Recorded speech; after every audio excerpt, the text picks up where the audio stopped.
Good morning, good afternoon, good evening, good whatever time of day it is, wherever you are right now. Thank you for tuning in to the Conversations with Dr. Don show.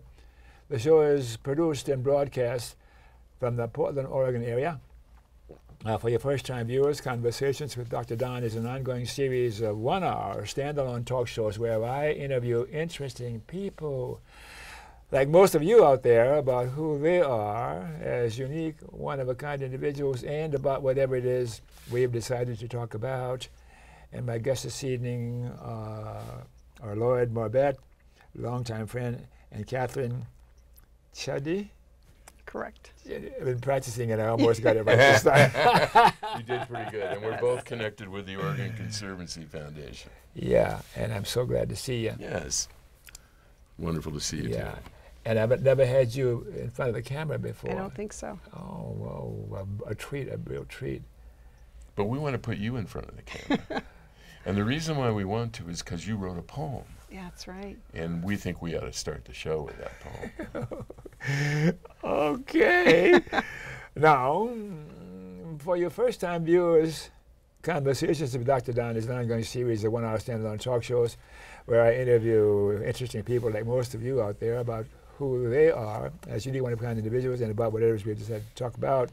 And I mentioned their name already. And Lloyd is an absolutely unique individual. There's something about him that is spiritual, and I use that word advisedly, and I don't polish the apple too much. Whenever I ask you to come on again, and you say, well, I've been on so many times, you can never be on too many times. Well, that's an honor. Thank you. Yeah, and it's honest. And times I take that advisedly. No. I'm teasing you. You have such depth to you, and you never run out of space on my show anytime. Well, I appreciate that. Yeah. So you suggested that I read this poem that I showed you. Yes, I think you should. All right. We both do. And this is a break in my usual routine here. It's titled Whistling in the Graveyard by Don Baham on February 18th, 2018. A paucity of joy nowadays is more of my moments seems to be insistently the order of the day and nights. Anxiety, depression, and near despair insistently occupy my core. The elephant in the room is becoming more and more insistent that I ignore his fatal presence, as I find it more difficult to discover more than a too brief moment of pleasure in experiencing the now.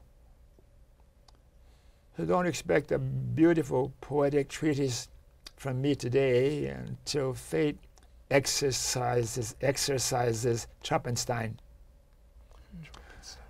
Will you simply add your trilling to humankind's final whistling in the graveyard?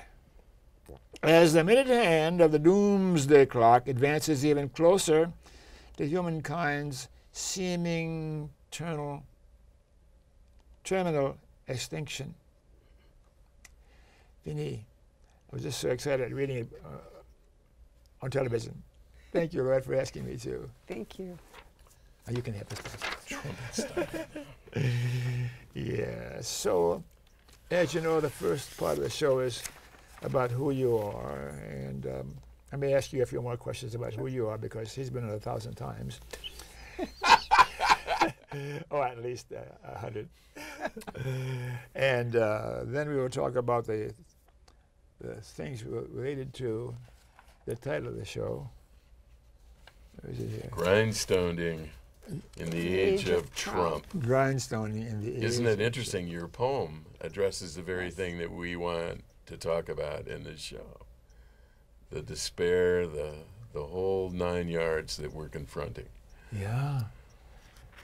And when you say things and you feel them, it's so clear in your eyes what you're about, your whole countenance. I cleaned my glasses. That's from your side. From my side, but I see. I'm going to do a personal thing on myself, one paragraph.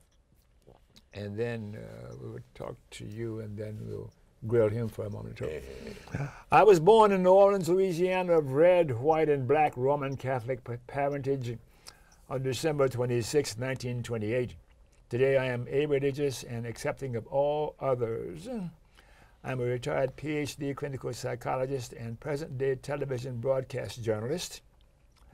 I am the 12th of 12 children, am married. I am the father of 5 daughters by a first marriage. Politically, I'm a progressive populist activist, still learning how to live lovingly, still learning how to live lovingly. A few of my heroes include Jesus, Gandhi, Martin Luther King, and any other fellow human who is currently living lovingly.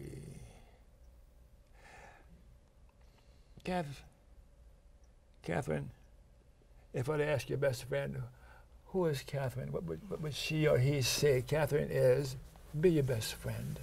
Oh. Yeah, Catherine is. I'm a daughter.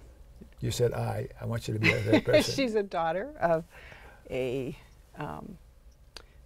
couple who had 5 daughters, like you have 5 daughters. I'm the middle child of those 5 daughters. And I've lived in New York and Ohio, and for the last 40 years in the Pacific Northwest, partly in Oregon and partly in Washington. For the last 25 years, she's lived in Washington.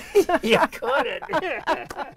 She has a lot of energy, works hard, cares about what she does, cares about her family, cares about her partner, cares about her partner's children, cares about her nieces and nephews and their children, and is working very hard to make sure that those children have the kinds of things that she enjoys: clean air, clean water, public spaces, hope for the future. Yeah, your friend likes you, I think. Yes. How'd you get hooked up with this guy? Whew. I've known Lloyd since 1978, when I was living in Salem, and he used to come visit my neighbor. My neighbor's name is David Hupp, and he's the author of the term grindstoning. I'll come back to that. But anyway, he had a house in Salem, and I lived next door, and Lloyd used to stop in when he was at the legislature, and he used to bring a guitar and strum it and sing, and we'd sit around and eat garlic bread and laugh and talk. And cry. And cry. And then many, many years went by, and we stayed in touch, and it's been now probably 18 or 19 years that we've had a relationship. She was married to a man who was my friend and I liked very much, and somebody who was a misfit in kind of the social order that we confront.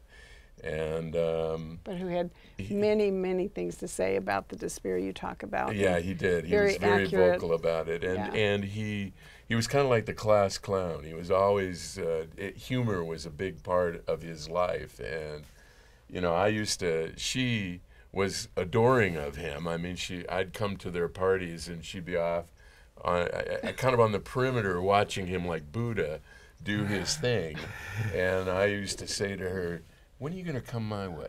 And I was, of course, joking, you know. I always thought she was quite beautiful. And eventually, and lo and behold, you know, it happened. Yeah. You know, their relationship dissolved, unfortunately, and it unfortunately affected our friendship, my friendship with him.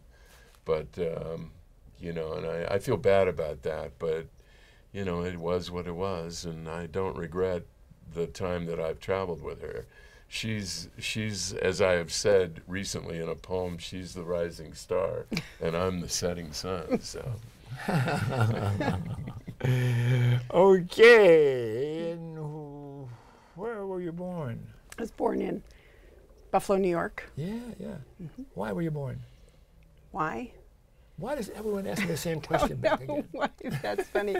Well, my father was one of 6 boys, and his mom died at age 43 of breast cancer, leaving behind 6 boys. And so they all went into an orphanage, and he was the oldest and kind of shepherded them into adulthood. And he didn't really want to get married or have children, but he met my mom, and they formed a marriage. And we were Roman Catholics, so we She's a twin, which is important to note. Yeah. So we happened, and he never regretted it. That was the light of his life, to have my mom is still alive, my dad isn't, but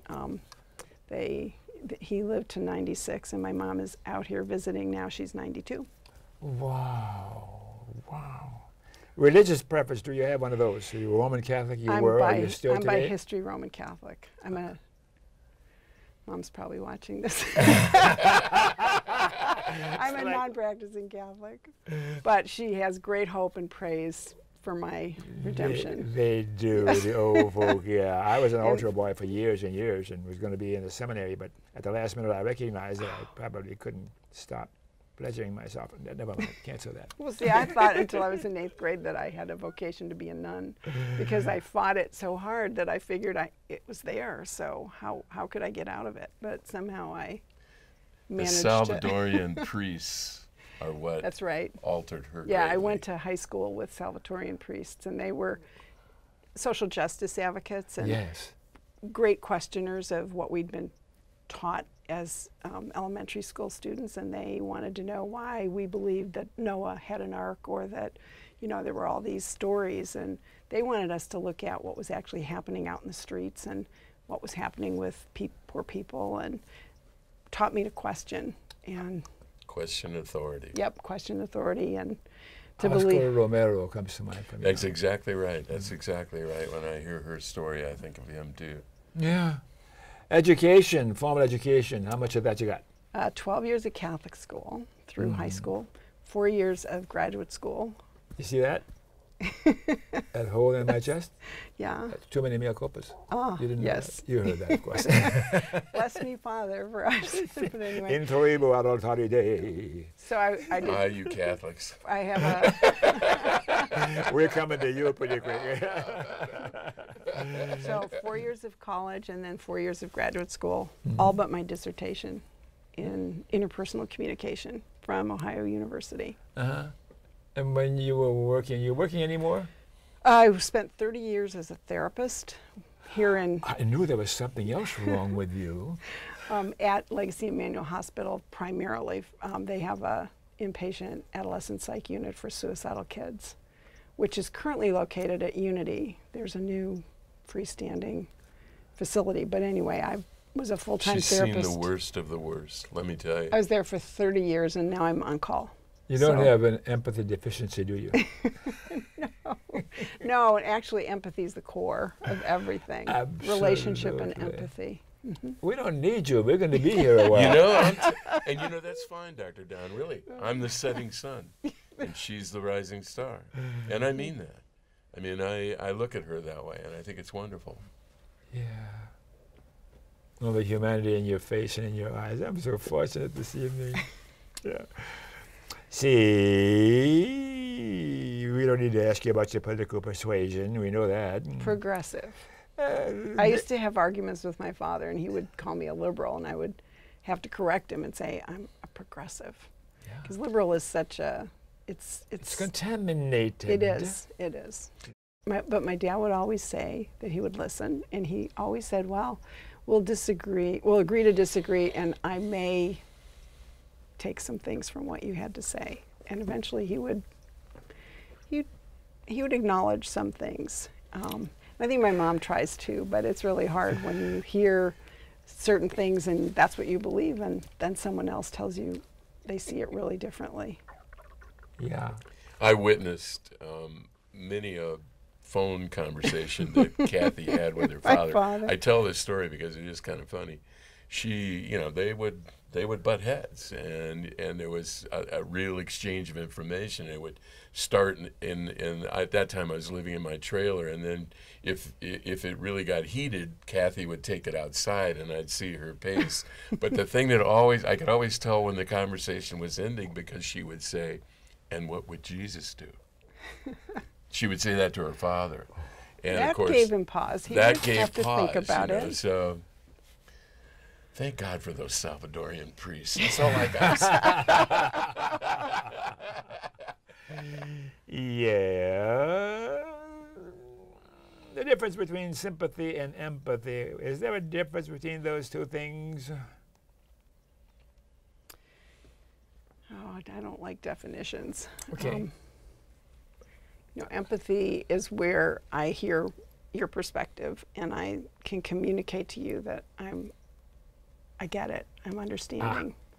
So I'm not feeling sorry for you. I really get what you're talking about and where you're coming from. And I think that's empathy.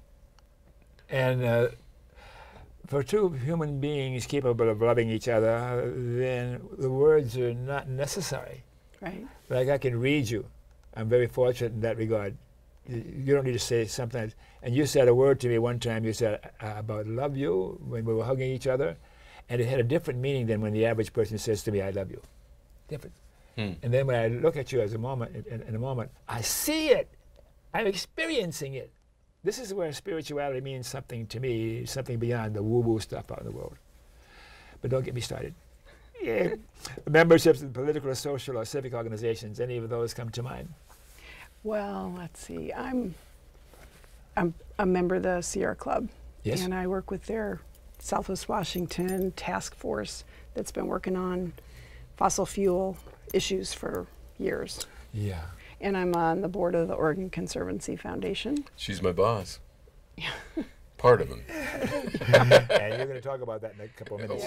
We can. Those are the primary ones. Persons from the past or alive today that you particularly liked or admired. Any names come to mind for you? Like or admired. Well, musicians, John Lennon, Leonard Cohen, Leonard Cohen, Van Morrison, You're part of Neil an era. Young. Yeah. Beautiful. Okay. We better leave so we can have some time to talk to Lloyd. It's fine. It really is fine. All right. You want to do a one paragraph, so to speak, about who you are, your bio stuff, or shall I ask you some direct questions? Like you, I'm a pilgrim. I'm a pilgrim on the planet trying to find the truth. You know, trying to find that level of compassion that promotes life. Yeah. So, in more detail, You need more detail. and same question I asked her. What would your best friend say? Lloyd is what? Lloyd is be your best friend. Third person. Lloyd's best friend. Boy, that's interesting. Yeah. You know, it's not that I don't have best friends. I do have best friends, and I suppose I could. David Hupp comes to mind when I think of best friend. And, you know, I wonder what David would say about me. What do you think he would say about me? This is a I question want to know what you think he would say about you. He's slippery. He is slippery. Yeah, well, the reason why I ask is, I Think know about that what he'd I say. feel his love for me, and I've really appreciated it. Yeah. His where I met Kath, his home next to her home at that time, was an oasis. I'd go down to the legislature, and of course the legislature was locked in, basically up by Portland General Electric and very pro-nuclear, and of course I was trying to raise concerns about the Trojan nuclear plant and other proposed nuclear facilities, and it was, you know, I never enjoyed the legislature. I mean, I hate to say it, it was sausage making, and you know, if you go to watch sausage made, you know, you have a certain level of distaste, and I had a great level of distaste. This was in Salem? This was in Salem, right? Yes. And so when I would come over and spend time with my friend, you know, he was an oasis to me. And I guess he would say about me that, you know, I was someone that he admired because I was concerned and trying to do something about the problems that we confronted. I was an activist, and I think he appreciated Lloyd as an activist. So, Did your activism give you some satisfaction? Yeah, there were times, yes, when I felt great satisfaction. I mean, when you can stand up to something and eventually prevail. Like, take Trojan as an example. You know, Please. I spent years confronting the Trojan nuclear plant and trying to do something about it, along with a lot of other people as Why well. do something about Well, Trojan? mainly because there were a lot of issues with Trojan. Trojan was a failing technology. Nuclear power is a failing technology. It had a serious corrosion problem in its steam generators that Portland General Electric was never able to fix. It was built on a fault line. And then, of course, later there was the discussion of the subduction zone off the coast of Oregon that could cause these cataclysmic earthquakes, which also would affect the operation of Trojan. It released radiation into the environment accidentally from the corrosion problems and so forth. All those, and it produced nuclear waste, which ironically, when you drive up the, I-5 up the gorge, you no longer see the cooling tower, it's gone. You no longer see the reactor containment building, it's gone. The reactor vessel got filled with concrete and taken up to Hanford and put in a hole in the ground, it's gone. But the nuclear waste that was produced at Trojan is there, and it's in, you don't see it. It's in dry casts stored on a concrete pad out in the open, waiting for the nuclear garbage man to come and take it away. And,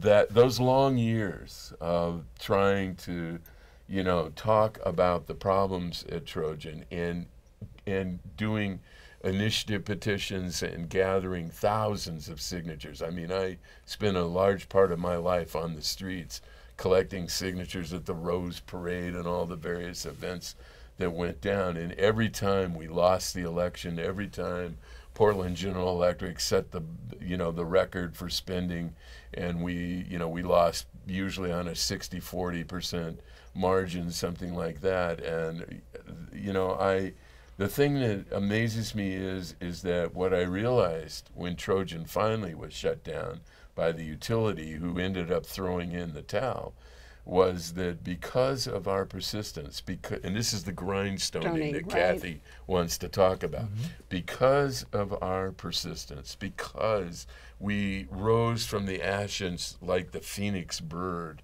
and flew again and went right back out on the streets and gathered signatures all over again. We did it 3 times. 3 times. We gathered hundreds of thousands. Why didn't you get tired?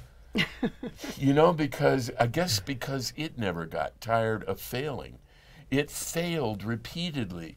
When we first started out, our concerns with radioactive waste, and when Trojan first started out, our concerns with radioactive waste and release of radioactive material into the environment.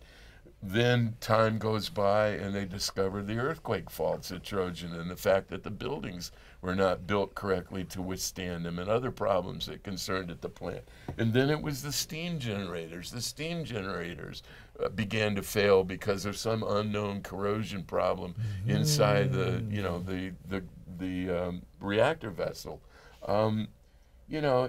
It kept failing, and we had to come back because the problem was not going away, and we always hoped that somewhere in the process, and it's one of the things that I always appreciated about the initiative process. I came from upstate New York also. I wasn't born there, but I came from upstate New York. There's no initiative process in the state of New York, none. When I came to Oregon, I was blown away that people that lived in, the citizens of the state of Oregon have the right to create laws themselves. They don't have to depend upon their legislators to do what's right. They can do what's right. Don't you people come here. We have enough of you foreigners. Well, I hate to say it, I'm an immigrant. And ironically enough, when I came to Oregon, which was by accident, the reason why I stopped here, I was on my way to San Francisco. The reason why I stopped here is because everybody's arms seemed open to me. And I felt that love, and I wanted to stay here. And not only that, I appreciated the beauty that tremendous beauty that Oregon presented to me when I first came here. I'd never seen anything quite like it. Mount Hood, you know. Okay, we'll let a few of you come in. Well, I'm an immigrant that stayed, and my roots went into the earth, and I have attempted to protect what I found. Why were you born? You know, I guess I was born because my parents were getting it on, and it was World War II. And, there it is. You know, again. there it is. It brought me about. You know, How about some greater reason you were born for? Some greater reason I was born? Yes, or aren't you religious, or haven't you been religious or something in your past? Well, it's interesting that you bring that up. Both of my grandfathers were Presbyterian ministers. My mother's father died when I was 5 years old. I remember him, but I, of course, formed no real relationship with him. My father's father lived much longer than that, and I actually loved him immensely. He was probably one of the most loving men that I experienced, yet ironically, I discovered when I was much older that he was a fire and brimstone preacher, and he had been very spoil the rod, you know, spare the rod, spoil the child. It didn't take on you, did it? Yeah, well, because he wasn't that way when I formed my relations with. He abused my father, and my father abused me in turn.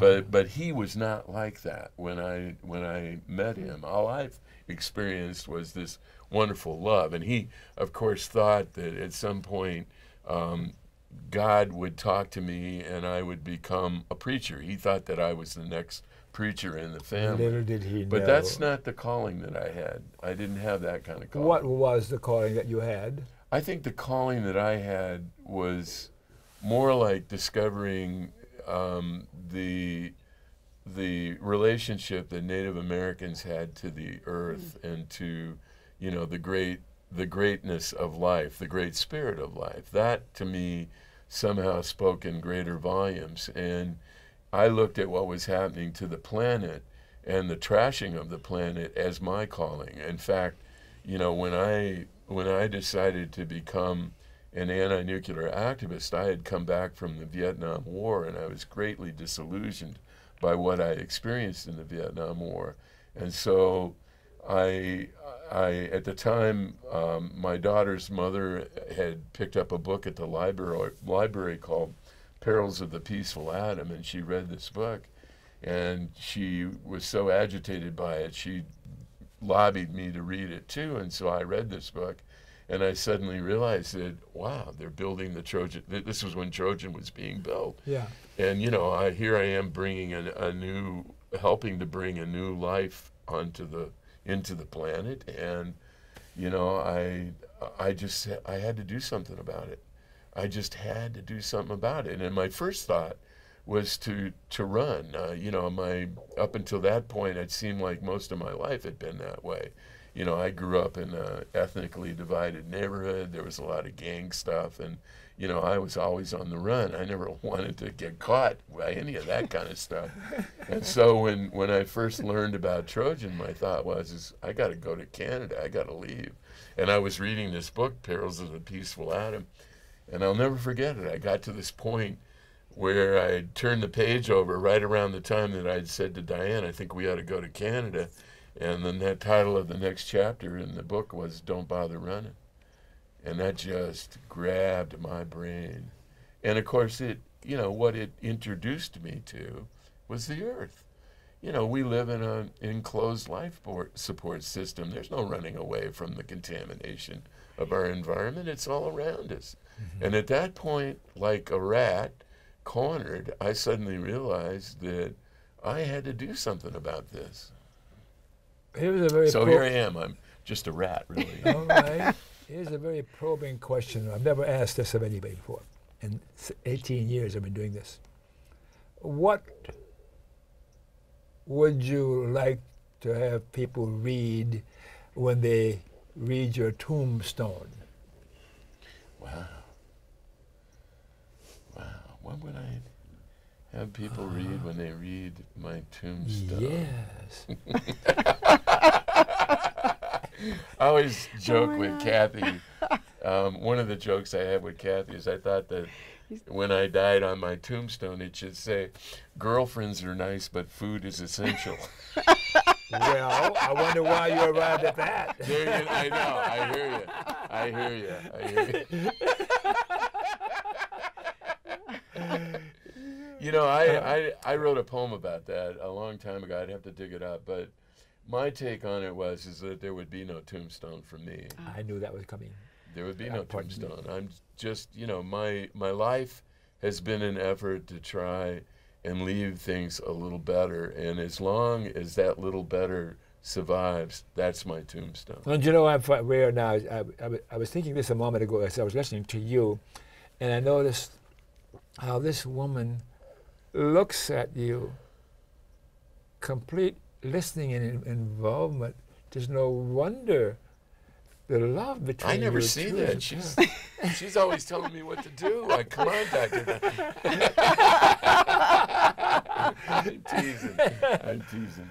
I appreciate that. I see it. You know, my gosh. She has been a very moving force in my life, period, and in my children's lives. I mean, it's her. You know, you talk about Kathy and her work.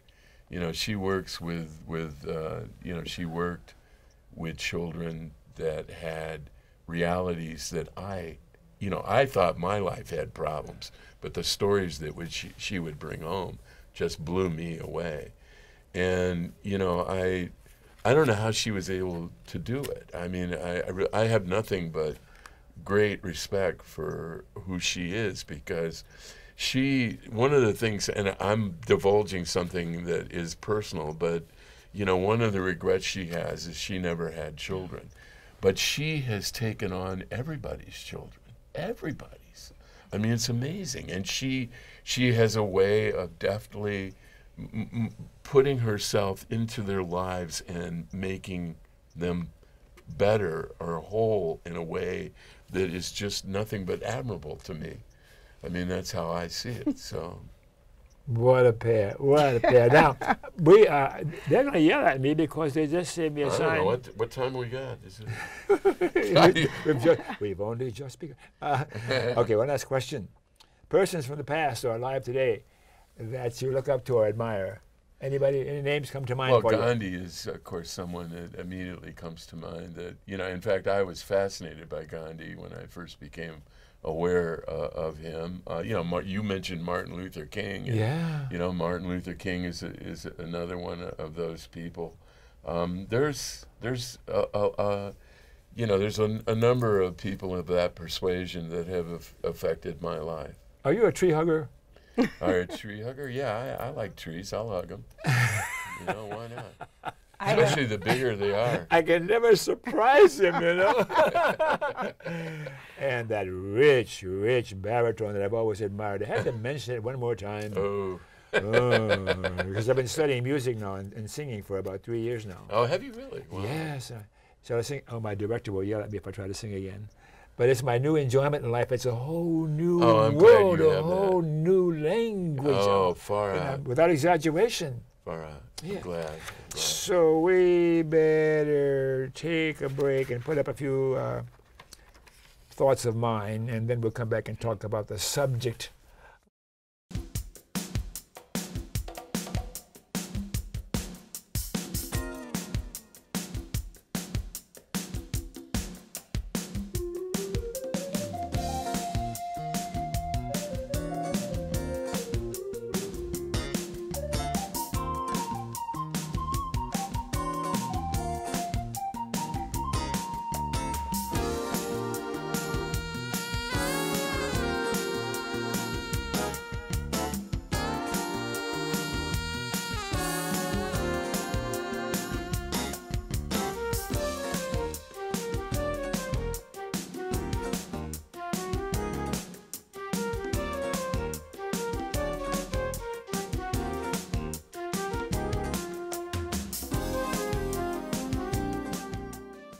Draw down the most comprehensive plan ever proposed to reverse global warming Yeah, edited by Paul Hawken. All right, let's show that we're back.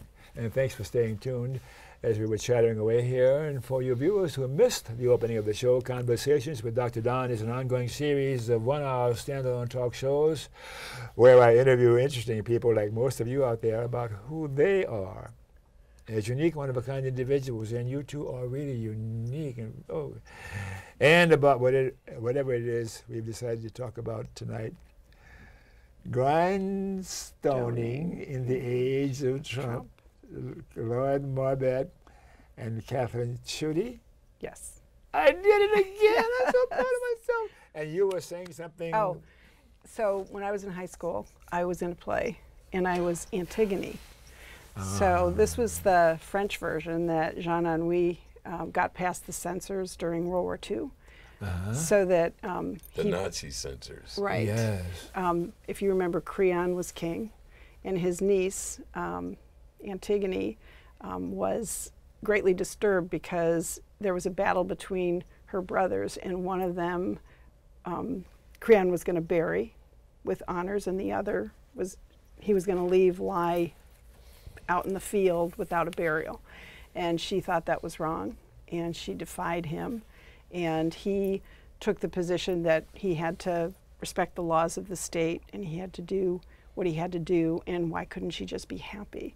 And she said she defied his idea of happiness because the right thing to do was to bury her brother. So she moved forward and ended up not staying alive because of what she believed in. And so I admire that. And there it is. I have a relationship with Antigone. Who would have thought? Who would have thought it, yeah. So there are arguments on both sides. There's arguments for laws and regulations, and there's arguments, though, for what protects us. Solomonic or something like that. Yeah. So let's start with what we really started this show about. We have some talking points that Catherine presented, and Lloyd has presented some here. And who shall we start with our talking points? Well, you talked about the books. Well, we can talk about the books, Okay. but maybe we want to talk more about the issues that we've been working on. Okay. I'm more than willing to start with the books. I like the books. So. Grindstoning. Okay, let's stick close to the topic. Grindstone. Okay, all right. So I mentioned that I've been involved with the Sierra Club's task force for probably about 10 years, since the Sierra Club was addressing coal plants across the country and saying we needed to get off of coal. And so in Washington, we had TransAlta. So we worked on getting a timeline for TransAlta to close. And then all of a sudden... TransAlta, say what that is again. It's a coal plant. Okay. And it's actually online now to close one of its units in 2020 and one in 2025. So it's actually coal plants, plural. Yeah, there's 2 units there. What about clean coal? What's wrong with you guys? Never. Anyway, so no sooner had we finished that piece of work that the Pacific Northwest began being targeted by out-of-state companies that wanted to establish coal export terminals. Yes. There were at one time at least 6 coal export terminal proposals. And we looked at what the cost was to our environment. The coal would be shipped through the gorge, and then the coal dust and the particulate matter effects on health, effects on our environment, just the global warming implications. And so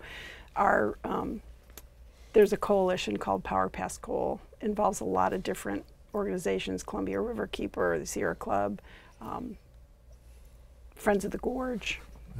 And one by one, by people grindstoning, which doesn't mean you one day say, I don't want that coal export proposal because I think it's bad for my kids' future, and then it goes away. You have to, day by day, hour by hour, week by week, month by month, and as it turns out, year by year, go to hearings, write comments, talk to your neighbors, educate yourself, educate other people about it, and coordinate, collaborate with not necessarily the companies that are attempting to put this on us and are going to profit from it, but from your neighbors who are going to be affected by it. So your voices will have some sort of weight at all against the ruling class or the super elite. Well, it's forming the chorus. Right. Well, if you put it in a perspective of singing, you know, the more powerful the voices are that come together and project. Right. So we have these deep-pocketed companies that take a look at these communities and say, oh, those people want jobs. So we'll go in there and we'll make this proposal and we will tell the community that it's going to bring revenue and it's going to bring jobs. And of course, everyone wants fair family wage jobs. And the communities where these proposals are being cited, many of them are lower income communities with people struggling for jobs. So the proposals themselves are very divisive in the communities, but the impacts of what the proposals would bring, as an example, the biggest one that I've been involved with was about the oil terminal. Yeah, back in 2013, I don't know if you remember when in La Magantique in Quebec, the oil train exploded and killed 47 people. Yes. That was in 2013. At that same time, we found out that the 3 port commissioners at the Port of Vancouver had signed a lease agreement with out-of-state Tesoro Savage to build the biggest oil by rail terminal in the Northwest that would bring 360,000 gallons of crude oil through the gorge and into some more Vancouver. events like the one you just mentioned. Right, yes. And actually, so it should have taken maybe a year to get it permitted. That's the average amount of time. But because of the community responding, and so I remember a vigil at the port right that summer in July after that happened, and people looking at each other and saying, people from the Fruit Valley Neighborhood Association and people from the city of Vancouver looking at each other and saying, we have to do something about this. And in some ways feeling despair. We're up against these deep pockets. We're up against this huge oil company. We're up against 3 port commissioners who are saying, this is a done deal. This is really good for you. We're going to have jobs. We're going to have lots of revenue. But so over the course of 4 years, countless hearings, countless comments being submitted, grindstoning. We were able to, in 2 campaigns, seat 2 commissioners, and the second one gave a majority on the Board of Commissioners at the port, which was the campaign that we just concluded in November, where we elected Don Orange to the Port Commission. And you should have him on your show. You should. He ran a platform of transparency, because first of all, they signed the lease agreement without being completely transparent with the city and with the communities. And then 21st Century Jobs, which bringing oil into the port isn't 21st century thinking. And then third, that it's too unsafe and too catastrophic for our environment, too risky and too unacceptable primarily for our children and grandchildren. And not just for Vancouver, for Spokane, for all the gorge communities, because the oil would come by train, or by train, and then the impact on Washington. So anyway, we were able to get the Environmental Facilities Site Evaluation Council, which is the permitting body, to make a recommendation to Governor Inslee.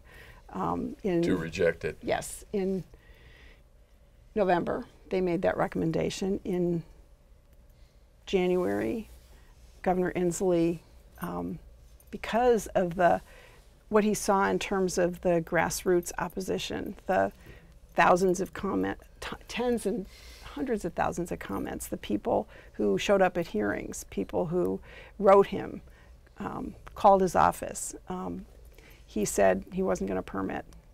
And within 2 weeks after that, the 2 board commissioners voted to terminate the lease, and at the end of February, the Tesoro Savage, in a goodwill gesture, decided that they wouldn't appeal and they would donate the last month's rent to the community.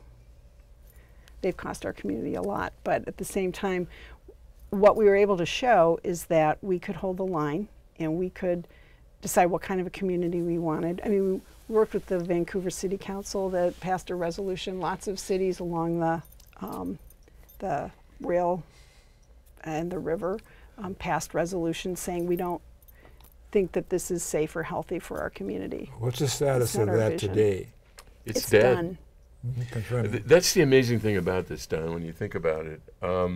You know, the Sierra Club took on coal plants, and there's actually a book that was written some time ago, which is basically out of date, called Climate Hope, about the number of coal facilities in this country that they were able to stop. And we have seen these proposed coal terminals stop. The coal export terminals, Coal export terminals. We've seen this oil terminal stopped. And again, it's all these people coming together, lending their voices to the chorus. And people and the chorus ultimately being heard. And that's in the form of, you know, the election of Don Orange to the Port Commission. He became the final vote that was needed to bring it to an end. In that election, the oil company donated close to $600,000 into the it was Portland General Electric all over again. The campaign for Don Orange's opponent. And we didn't have that kind of money, but we had people who could talk about with their neighbors what this means. We had people who could express and collaborate and connect and work, and we won by 65 to 35%. All right, we have about 10 minutes left to cover all of these other things we want to talk about. Yeah, I want to do this. Actually, I'd like to cut to the chase right now. Yeah. Please do. Because, you know, even though we have a lot to point to as to the effectiveness of grindstoning, we got a lot more grindstoning that we got to do. One of those things is and Kath was going to talk about this, is the methanol refinery in Kalama.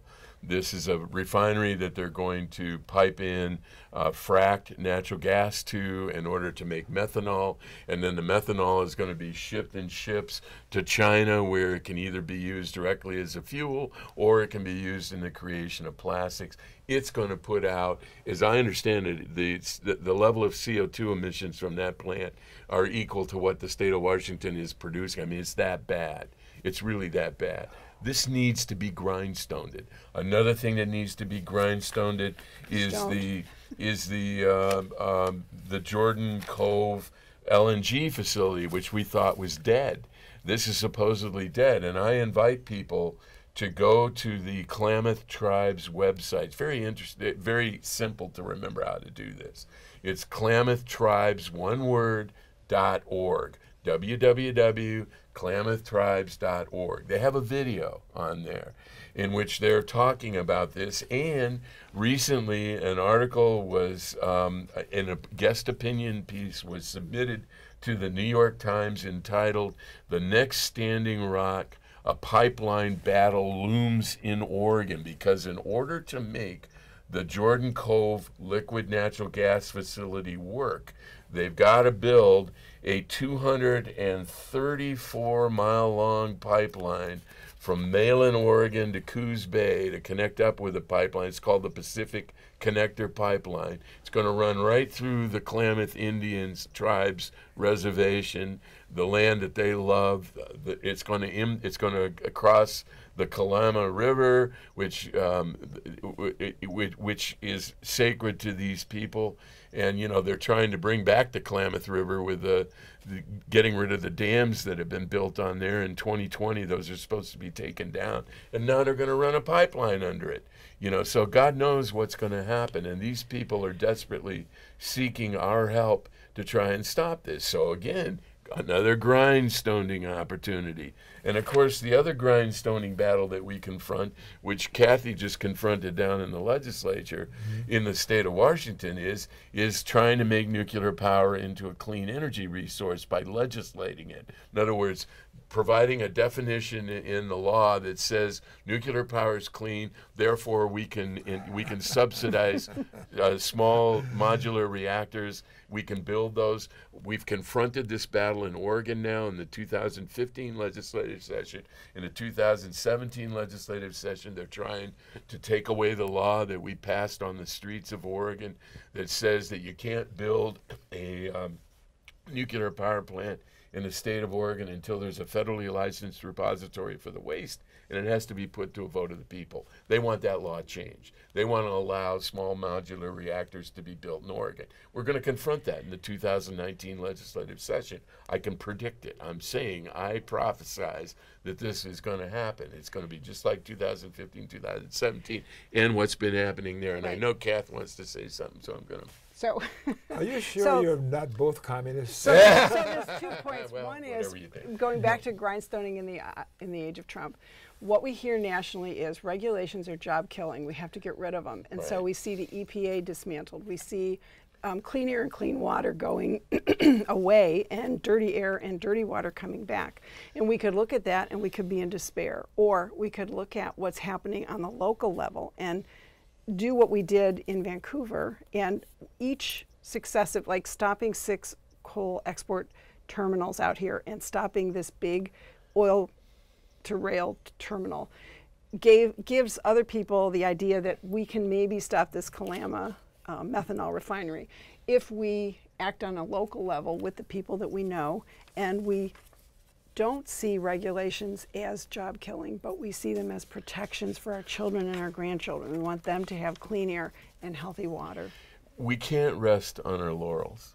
We just can't. Right. I mean, even though we've seen the Trojan plant shut down, we've seen these, the oil terminal go away, we've seen the coal export facilities stopped. The Trump administration is going to make it possible so that all this can come back. What we have to do is we have to build our resolve and become even stronger than we've been before in order to confront this. That's the issue here. And then at the same time, we have to find something to say yes to. So the state of Washington right now finished a legislature that did not pass a carbon tax that Governor Inslee wanted to put forward. So we're launching an initiative that's about clean jobs and clean air and clean energy. It's called the Alliance for Jobs and Clean Energy, and it's environmental groups, labor, and tribal groups. And it's an initiative that would shift the state of Washington into a carbon pricing system where we would We need another 2 okay, hours. I know. Well, But anyway, you're probably right. so if anyone knows anyone in the state of Washington that's interested in helping Washington shift to a clean energy economy and to do it in an equitable and just way, they should contact Don Steinke, and his another person you should have on your show, address Don Steinke. is listed. Now, how much time we got left? Can we do a book report, or is it too late? How much time you need for a book report? Well, I can go through it pretty damn quick. Oh, yeah? Okay. I've read 3 books, which I want to share with our people listening to what we're doing here today. And I will hold it up for you. Okay. There's one of the books. Let me get my notes so I don't have to read off of the cover, and it'll make it easier to talk about it. The first book, which Don is holding, is called The Water Will Come, Rising Seas, Sinking Cities, and the Remaking of the Civilized World. It's by Jeff Goodell. He is an editor of Rolling Stone. This is an excellent book if you want to look and see exactly what we are confronting right now with the problems of course, like what's happened in Houston, Miami, Florida, which is sinking under the ocean. It's amazing what the story that this tells. The second book, which you have, is The Climate Swerve, Reflections on Mind, Hope, and Survival by Robert J. Lifton, a psychologist, 90 years old, who has spent his life attempting to stop nuclear weapons and has expanded to climate catastrophe as well in an attempt to address it. And I read this book back to back with this one, which I think is, I really love this little book. It's called Learning to Die in the Anthropocene. and it's by Roy Scranton. And this book, I think, is a wonderful book to read. It's small. If you don't have a lot of time, it's not imposing, but I got to tell you, the thoughts in this book are mind expanding, and it led to me to write a poem. Okay. And my poem, which is quite short, is called Anthropocene, which of course is a proposed term for the geologic epoch that we're in now, meaning that humans have become a geologic force on the planet, and equivalent to other geologic forces that we have named over epochs in history and time. And here's the poem. We know the truth, and yet we choose to be the thing that we refuse to acknowledge that we are, cause of our demise right before our eyes. Wow, that's terrific. Now, we won't have time for There's PSAs. one more book, which I have not read, but I want to present it to you. There it is, Dr. Don. And I'm going to read right off the cover here. I'm going to read this book. I'm telling you, I promise. Draw down the most comprehensive plan ever proposed to reverse global warming. It is edited by Paul Hawken, who is a famous economist. And I took a quick review of this book before I bought it, and I highly recommend that we get into it and read it, and maybe Dr. Don will bring me back and we can get into these book reports again. All right, well then, let's do a couple of PSAs and I'll read them off to you to show how about the ACLU, the American Civil Liberties Union. That's critically important because our civil liberties are really in jeopardy and we need to support the ACLU. And to learn more about the American Civil Liberties Union, go to www.aclu.org, and there's the phone number. And we want to talk about the one more. Yeah, how to end corporate personhood. Go to www.movetoamend.org and learn how to end corporate personhood so that we can say corporations are not persons and money is not speech. So we're going to say good night. Thanks for watching. Remember KFC, and I love you both. I really do. Love you too. Thank you for having us. Not Kentucky Fried Chicken, Dr. Don's KFC. Be kind, friendly, and charitable. And we'll see you next time. Really enjoyed you. And